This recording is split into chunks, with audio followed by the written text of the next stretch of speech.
de oración, unamos nuestras cabezas. Y vamos a orar al Señor de la gloria, que Él nos hable en esta mañana. Señor, gracias por tu palabra. Gracias por tu misericordia en nuestras vidas. Gracias por tu perdón. Gracias por tu infinito amor. Gracias por ti, Señor. Te rogamos en estos momentos, Señor, que nos ayudes, Señor, a entender tu palabra, a comprenderla, que llegue, Señor, a nuestros corazones, Señor. Utiliza, Señor, mis torpes palabras, Señor, para que, Señor, tu palabra, Señor, llegue a lo más íntimo del corazón, Señor, cubriendo cualquier necesidad, Señor.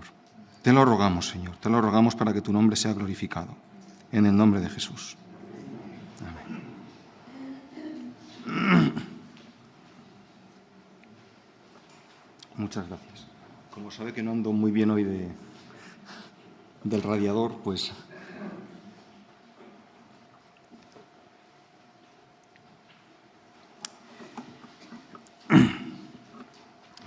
mira esta frase. El dinero tendría que ser como las patatas, que a los 2 años se pudre. Mira esta frase.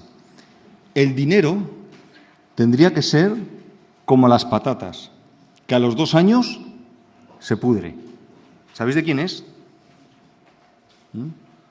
Admitimos apuestas. Es de un agricultor. Esta frase solamente la podría decir un agricultor. Mi abuelo Vicente, es mi abuelo Vicente, que dijo esta célebre frase, nos la decía mucho a sus nietos. El dinero, hijo, tenía que ser como las patatas, que a los 2 años se pudre. Y lo dijo con mucho sentido, ¿no? Porque sabía, era muy consciente de la gran cantidad de problemas, de la gran cantidad de miserias que provoca el dinero y la avaricia desmedida, ¿no? Y eso es cierto, ¿no? Eso es cierto. Pero también es cierto que con el dinero se pueden hacer muchas cosas buenas, ¿verdad? Mirad, por dinero se monta una guerra, ¿verdad? Es tan sencillo como eso, montas una guerra por dinero.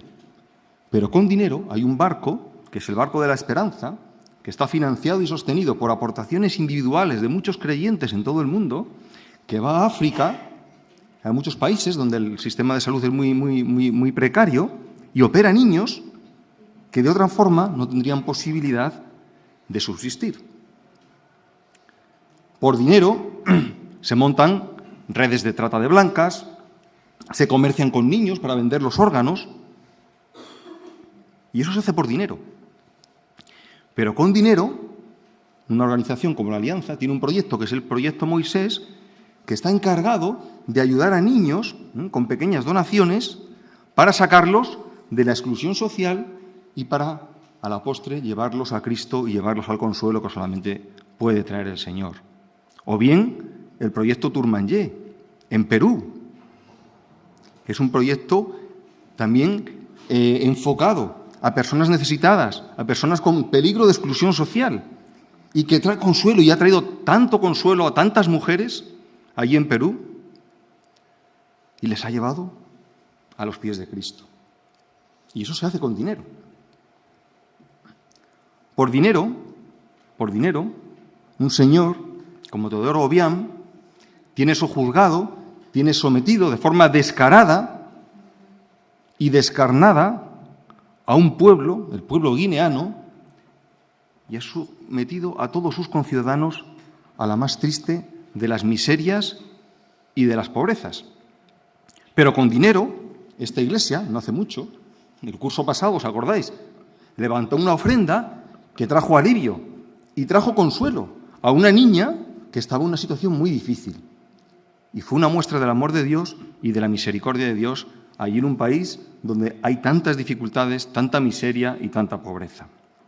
Así que el problema, y bueno, hay una parte que tenía razón, pero el problema en sí no está tanto en el vil metal, ¿no?, como podríamos decir.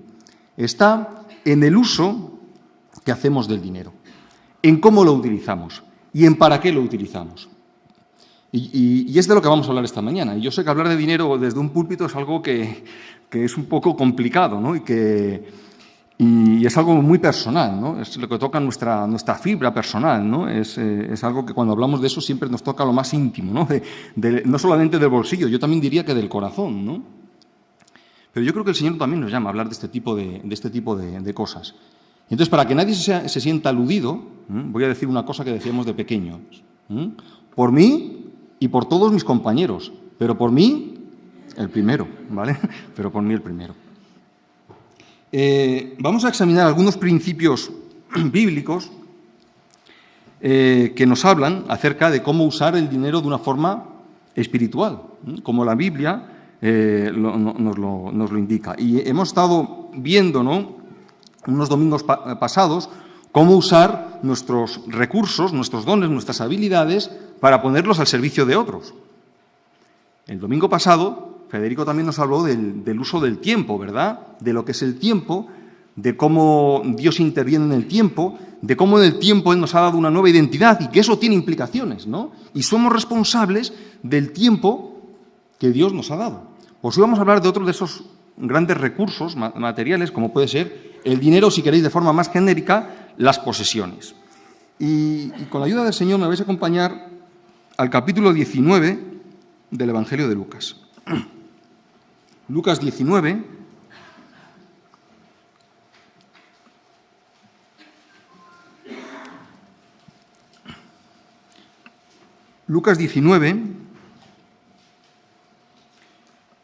de los versículos 11 al 27. Lucas 19, del 11 al 27. Dice así la palabra del Señor. Oyendo ellos estas cosas, prosiguió Jesús y dijo una parábola, por cuanto estaba cerca de Jerusalén, y ellos pensaban que el reino de Dios se manifestaría inmediatamente. Dijo pues, un hombre noble se fue a un país lejano para recibir un reino y volver. Y llamando a 10 siervos suyos, les dio 10 minas y les dijo, negociad entre tanto que vengo. Pero sus conciudadanos le aborrecían y enviaron tras él una embajada diciendo, no queremos que éste reine sobre nosotros. Aconteció que, vuelto él, después de recibir el reino, mandó llamar ante él a aquellos siervos a los cuales había dado el dinero, para saber lo que había negociado cada uno. Vino el primero diciendo, Señor, tu mina ha ganado 10 minas. Él le dijo, está bien, buen siervo, por cuanto en lo poco has sido fiel, tendrás autoridad sobre 10 ciudades. Vino otro diciendo, Señor, tu mina ha producido 5 minas. Y también a este dijo, tú también sé sobre 5 ciudades. Vino otro diciendo, Señor, aquí está tu mina, la cual he tenido guardada en un pañuelo, porque tuve miedo de ti, por cuanto eres hombre severo, que tomas lo que no pusiste y que siegas lo que no sembraste. Entonces él le dijo, mal siervo, por tu propia boca te juzgo. Sabías que yo era hombre severo, que tomo lo que no puse y que siego lo que no sembré. ¿Por qué pues no pusiste mi dinero en el banco para que al volver yo lo hubiera recibido con los intereses? Y dijo a los que estaban presentes, quitadle la mina y dadla al que tiene 10 minas. Ellos le dijeron, Señor, tiene 10 minas. Pues yo os digo que a todo el que tiene se le dará, mas al que no tiene, aun lo que tiene, se le quitará. Y también a aquellos mis enemigos que no querían que yo reinase sobre ellos, traedlos acá y decapitadlos delante de mí. Así que el contexto de esta parábola está en un malentendido, como se desprende del versículo 11, que los judíos tenían acerca del advenimiento y la manifestación del reino, acerca del cuándo y del cómo. Mirad, ellos pensaban que el reino iba a ser un reino terrenal, un reino político, y estaban entusiasmados con la idea de que aquel reino se iba a manifestar de forma inmediata o cuasi inmediata. De hecho, en los días de la fiesta de la Pascua eran unos días de bullicio y muy propicio para ese tipo de debates en la sociedad judía. ¿Se manifestará? ¿Será esta la Pascua en la que tendremos el reino terrenal y seremos liberados de la opresión y de la tiranía de los romanos? Y en ese contexto es que el Señor Jesús cuenta esta parábola para aclarar esos ciertos malos entendidos que tenían acerca del reino. Dice el versículo 11, oyendo estas cosas, prosiguió Jesús y dijo una parábola. ¿Oyendo qué cosas? Acababa de tener un encuentro con Zaqueo Jesús y en el versículo 10 del mismo capítulo leemos, porque el Hijo del Hombre vino a buscar y a salvar lo que se había perdido. En eso consistía el verdadero reino. Es un reino de salvación, un reino espiritual por las que muchas personas iban a ser rescatadas de las tinieblas y llevadas a la luz admirable de Jesucristo. Pero los judíos estaban esperando otras cosas y tenían una idea malentendida. Y esta es la razón, esto es lo que motiva que Jesús les cuente esta parábola.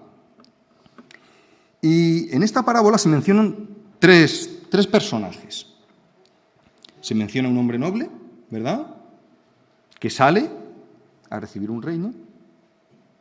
Se menciona los siervos y se mencionan los conciudadanos, ¿verdad?, los contemporáneos de aquel reino. Los tenemos a lo largo de todo el relato que acabamos de leer. ¿Y qué es lo primero que dice? Que ese hombre noble, dice, fue a un país lejano, a un país alejado, para recibir un reino y volver. Y el hecho de que aquel hombre marchara tan lejos, de que aquel hombre marchara a ese reino tan lejano, está indicando, de alguna forma, que el reino, la manifestación visible de ese reino de Dios, no iba a ser tan inmediata como los judíos pensaban. De hecho, aquel hombre tenía que marchar a ser coronado como rey, a recibir su derecho y a ser entronizado como rey en un país, ¿dónde?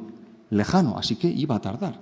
Y tenemos un lapso de tiempo entre ese noble que simboliza Jesucristo, el Mesías, que estaba ahí, y ese hombre que iba a marchar y que iba, ¿qué?, a volver ya no en humillación, sino a volver en gloria como Señor y Rey. Y de esto es de lo que nos está hablando la parábola, es decir, la parábola nos está llevando, de alguna forma, a la segunda venida de Cristo. No era un reino tan inmediato como los judíos pensaban. Era un reino que le pertenecía ¿a quién? A Jesús. Y Jesús primero tenía que ser declarado rey. Esto es algo que los apóstoles después entendieron, ¿no? Cuando Jesús resucitó y ascendió a los cielos, voy a leer algunos versículos salteados. En Hechos capítulo 1, versículo 11. Hechos 1, 11.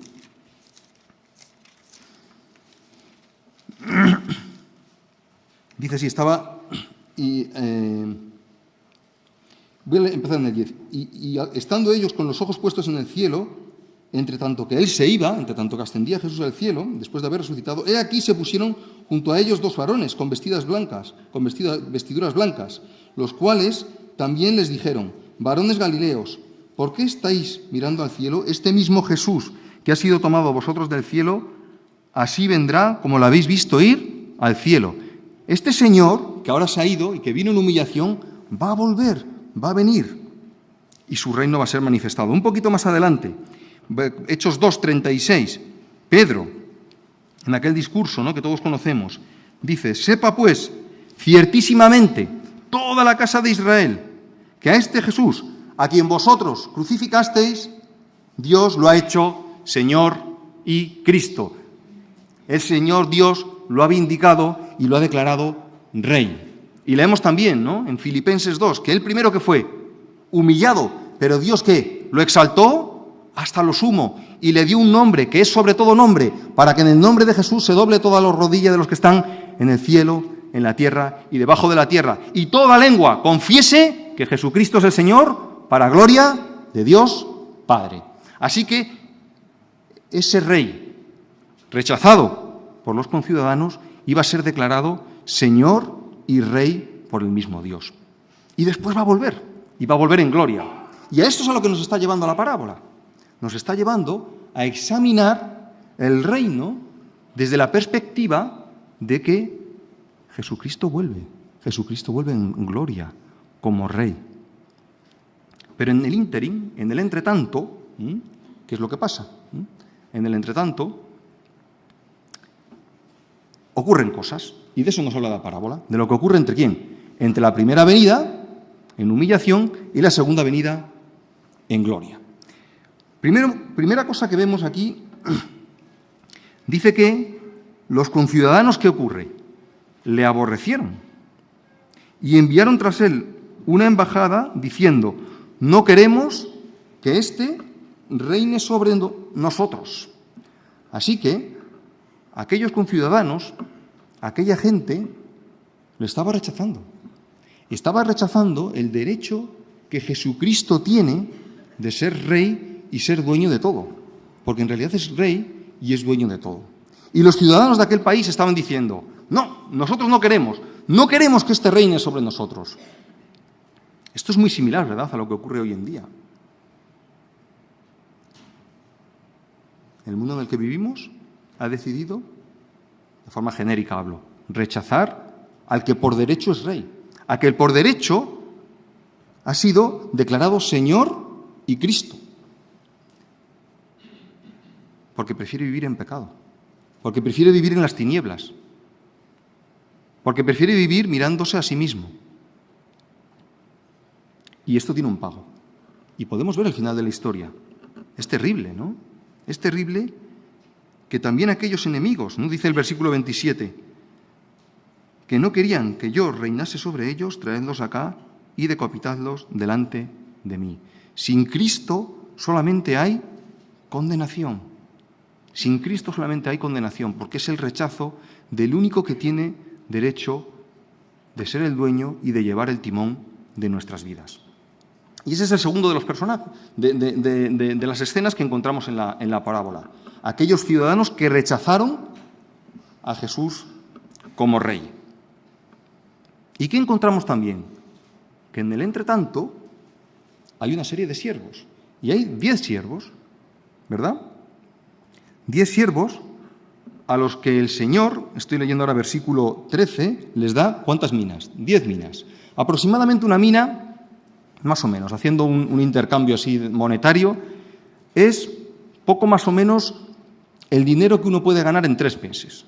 Eso es aproximadamente una mina. Es decir, a cada uno de esos siervos le da una cantidad de dinero, el equivalente a 3 salarios.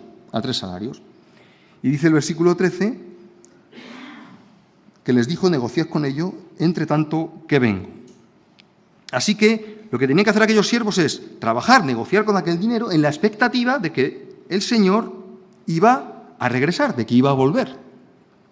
Y vamos a considerar 3 principios que yo entiendo que se pueden sacar del versículo 13 y del versículo 15, que es la escena, ¿no?, lo que ocurre con los siervos y la encomienda, ¿no?, que es que el Señor le da a los siervos. Mira el versículo 13, la primera parte del versículo 13. Voy a volverla a leer.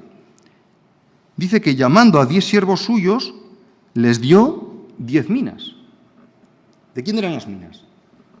Del Señor. Y esto es lo que yo llamo el primer principio, yo lo llamo el principio de la titularidad. ¿Quién era el titular de aquel dinero?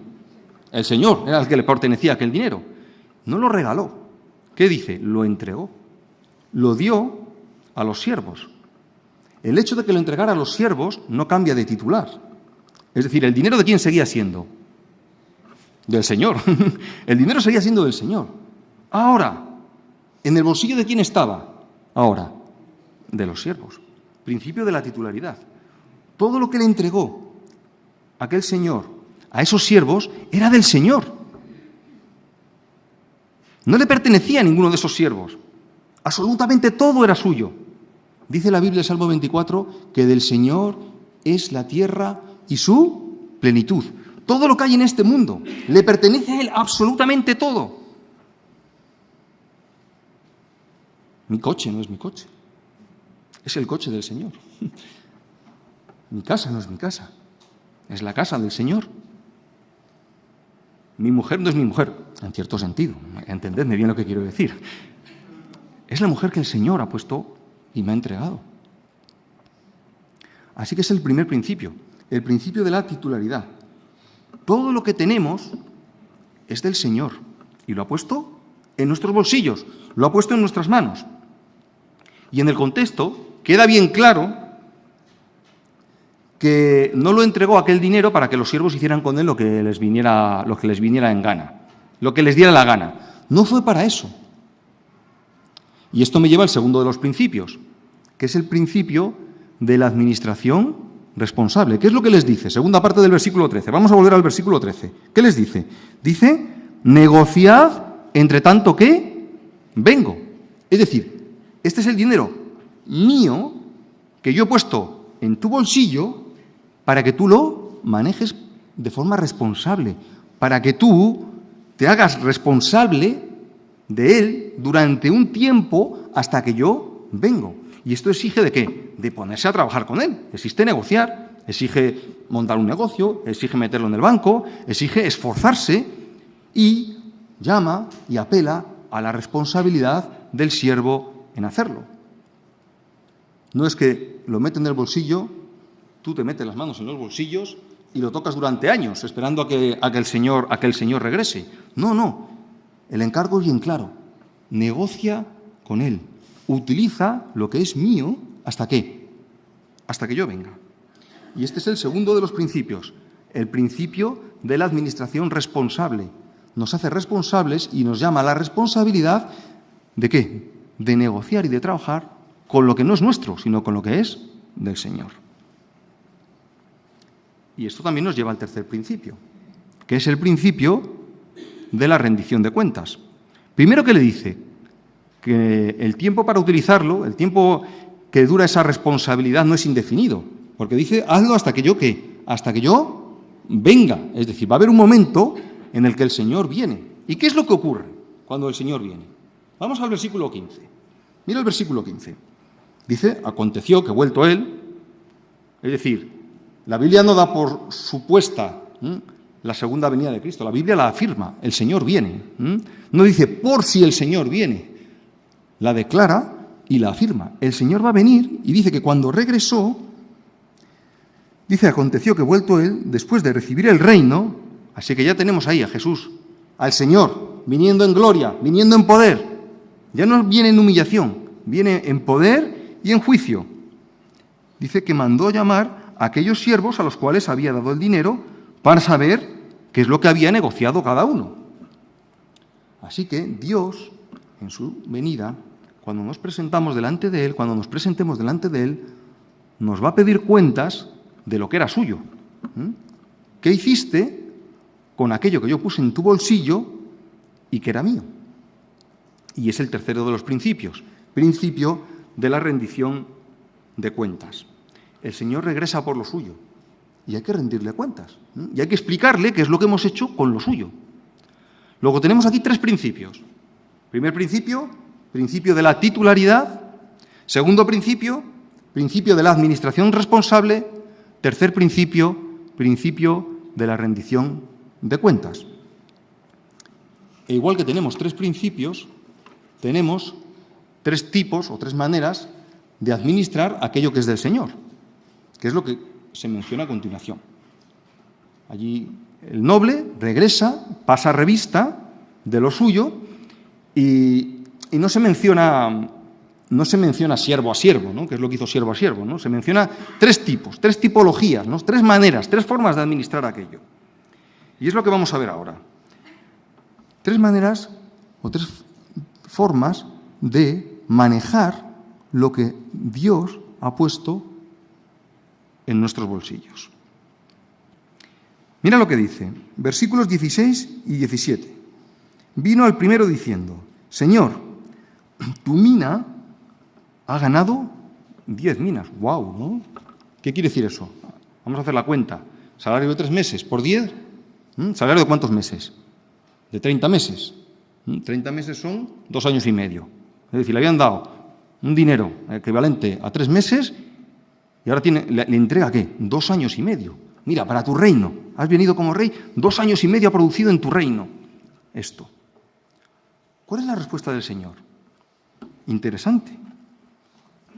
Dice así, 17. Él le dijo, está bien, buen siervo, por cuanto en lo poco has sido fiel, tendrás autoridad sobre 10 ciudades. Así que lo que recibe aquel siervo es el beneplácito, es la recompensa de su Señor.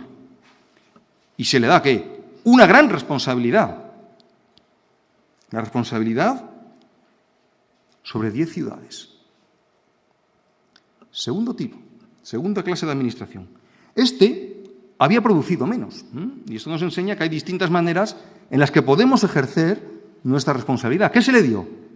Una mina. Salario de 3 meses. ¿Qué produjo? Dice, mi mina, estoy ahora en el versículo 18. Vi otros diciendo, Señor, tu mina ha producido 5. Multiplicó por 5. ¿Y qué le dice el Señor? Dice, a este también dijo, tú también sé sobre 5 ciudades.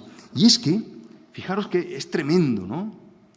Que si pudiéramos, ¿no?, cuantificar la recompensa y la responsabilidad dada en el reino, en la manifestación del reino, es infinitamente mayor a la cantidad administrada. Les habían dado para administrar sueldo de 3 meses, que es dinero, ¿no? Pero fíjate ahora, le están dando, ¿qué? Responsabilidad sobre ¿cuánto?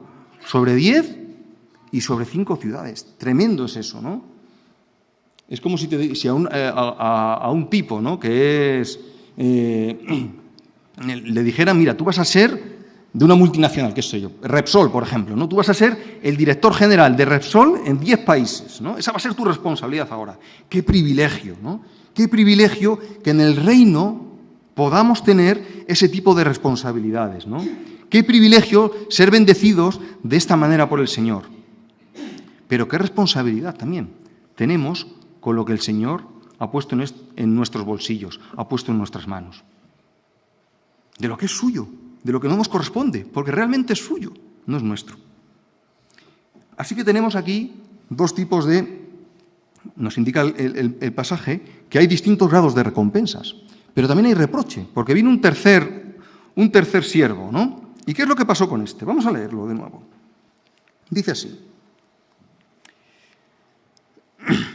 Vino otro diciendo, Señor, aquí está tu mina, la cual he tenido guardada en un pañuelo, porque tuve miedo de ti, por cuanto eres hombre severo, que tomas lo que no pusiste y que siegas lo que no sembraste. Entonces él le dijo, mal siervo, por tu propia boca te juzgo. ¿Sabías que yo era hombre severo, que tomo lo que no puse y que siego lo que no sembré? ¿Por qué pues no pusiste mi dinero en el banco para que al volver yo lo hubiera recibido con los intereses? Tremendo, ¿no? Mal siervo, lo que está recibiendo es el reproche. ¿Qué hiciste con lo mío? Señor, me metí las manos en los bolsillos. No hice nada. Aquí te lo entrego. Aquí te lo traigo. El siervo perezoso recibió el reproche. Encima quiso justificarse. Mira, yo sabía que tú eras así. Estaba buscando una salida. Falso. Si tú sabías que era así, ¿por qué no lo pusiste a trabajar? En el caso de que eso fuera cierto, si tú lo sabías, ¿por qué no lo pusiste a trabajar? Así que este tercer tipo de administración lo que recibe es un reproche. Y también hay reproche para este siervo cuando venga el Señor. La parábola nos enseña que hay grados de recompensas y que también hay reproches. Y fíjate lo que dice. Dice lo siguiente. Dice, si sacamos el versículo, dice, dadle la mina, ¿qué? Al que tiene, ¿qué? 10. Y le dijeron, oye, que este tiene más, ¿no? Que este tiene ya mucho, ¿no? Claro, pero es que ha mostrado responsabilidad. Y el que no hizo nada, ¿qué mostró? Irresponsabilidad y pereza. Y lo que nos dice el versículo 26 es: porque yo os digo que a todo el que tiene se le dará, mas al que no tiene, aun lo que tiene se le quitará. Esto es muy impopular si lo sacamos de contexto, ¿no? Pero lo que está diciendo es que el que ha mostrado responsabilidad recibirá más bendición, recibirá más responsabilidad. Pero el que ha sido un irresponsable, un perezoso y un dejado, pues no puede recibir esa responsabilidad. Puede recibir, en todo caso, el reproche. Mirad, esto es muy parecido a lo que a mí me gusta denominar la estrategia del aprobado raspado. La estrategia del aprobado raspado, que en el terreno espiritual no vale. El aprobado raspado es así, y yo conozco algunos casos de estos, de que hay estudiantes que pasan la vida aprobando con un 5. Y yo he de reconocer que qué mérito tienen, ¿eh?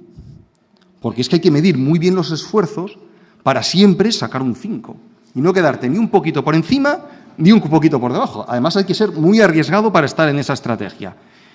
Y yo me quito el sombrero, porque conozco a algunos que así terminan su carrera.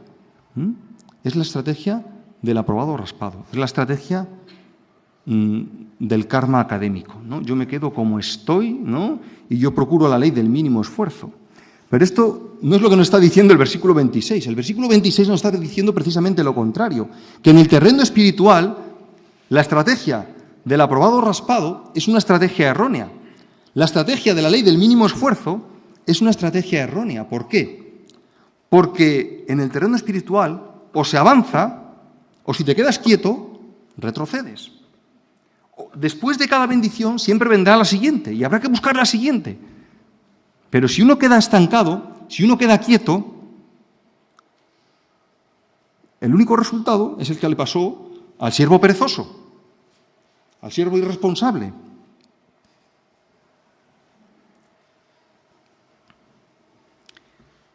Mi pregunta es, ¿qué clase de administrador soy yo? ¿Cuáles son? ¿Cuál es la mina que Dios te ha dado, que Dios me ha dado? ¿Es tu tiempo, como veíamos el domingo pasado? Pero a lo mejor es el coche, a lo mejor es la casa, a lo mejor es el dinero, el trabajo, de forma más genérica, tu familia. ¿Qué estoy haciendo con eso? ¿Estoy siguiendo la estrategia del aprobado raspado? ¿O estoy buscando invertir y negociar para que eso se multiplique en el día del reino? Recuerda los 3 principios que hemos visto. Primer principio, principio de la titularidad. Todo, absolutamente todo, es del Señor. Mis posesiones no son mis posesiones, son las posesiones del Señor. Segundo principio, tengo que ser responsable. El Señor me hace responsable. Entre tanto que Él viene, me hace responsable de eso. Y tercer principio, le voy a tener que explicar, tercer principio de la rendición de cuentas, le voy a tener que explicar lo que he hecho con eso.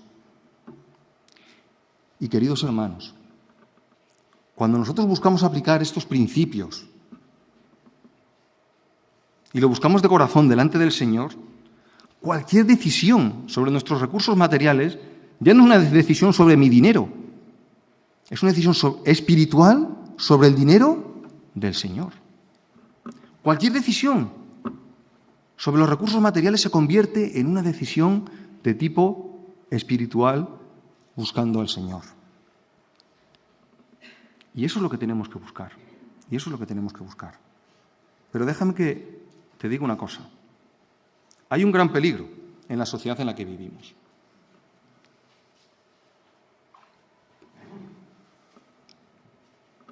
En la Iglesia. Y muy especialmente en la Iglesia en Occidente.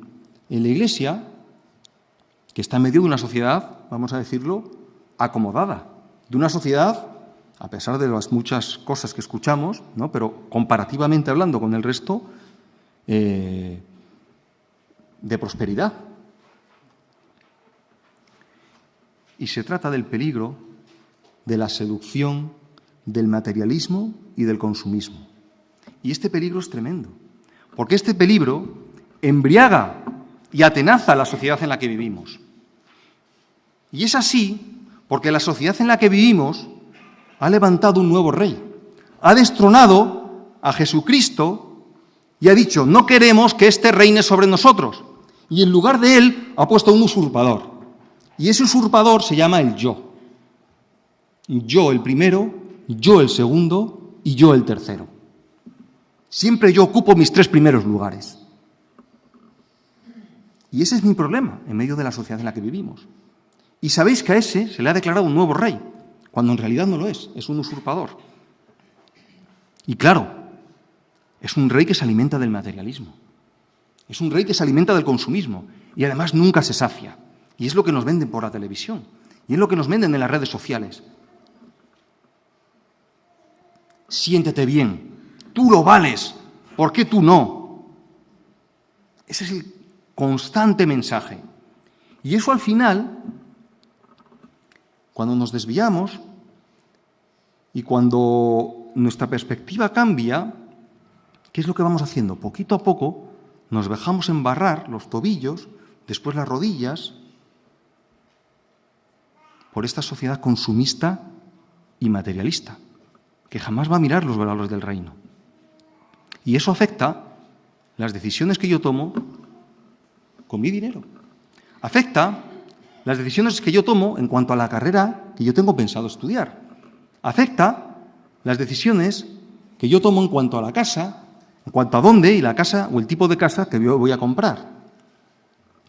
Y al final, cuando me quiero dar cuenta, estoy empezando a ser muy similar a lo mejor a esa sociedad en la que vivo.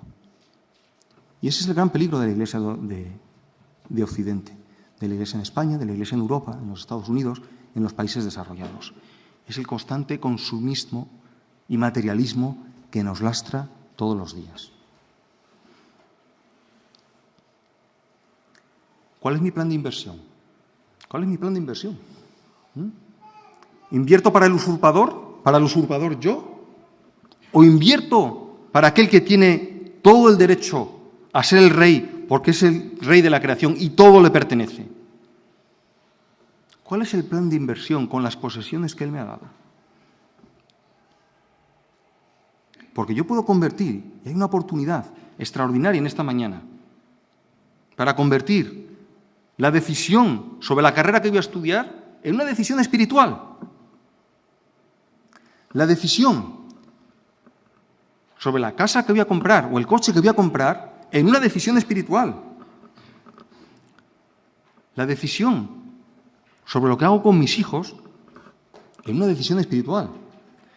Sabiendo que ni la casa es mía, ni el coche es mío, ni los hijos son míos, ni el dinero es mío, ni la carrera es mía, ni mi profesión es mía, ni mi trabajo es mío. Sabiendo que le pertenece a otro. Al final todo es un asunto espiritual. Por la misericordia de Dios, hermanos. Considera esto delante del Señor. Considéralo.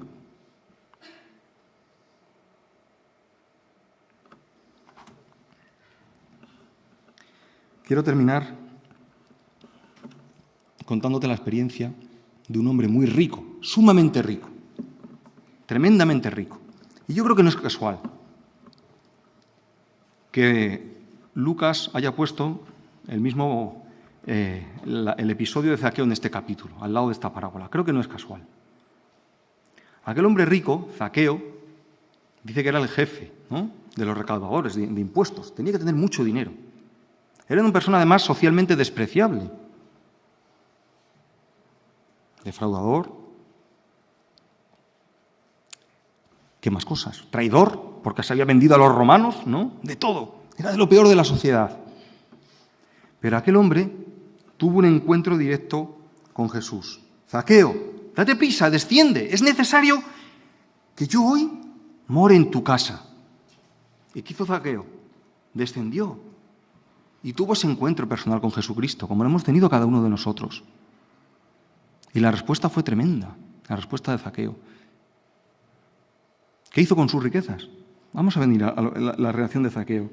Lucas 19, 8 y 9. Entonces Zaqueo, puesto en pie, dijo al Señor: Señor, la mitad de los bienes doy a los pobres, y si en algo he defraudado a alguno, se lo devuelvo cuadruplicado. Jesús le dijo: hoy ha venido la salvación a esta casa, por cuanto él también es hijo de Abraham. Y el Señor nos llama a tener un encuentro personal con Él cada día,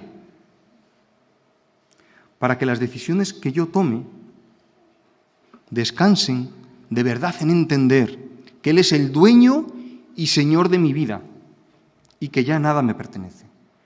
Lo necesitamos cada día.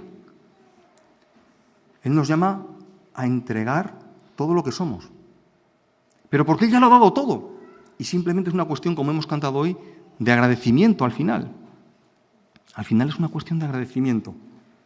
Pero no solamente de agradecimiento, sino también porque en ello hay mucha bendición y grandes recompensas que nos están preparadas para disfrutar cuando Él venga. Que el Señor nos bendiga.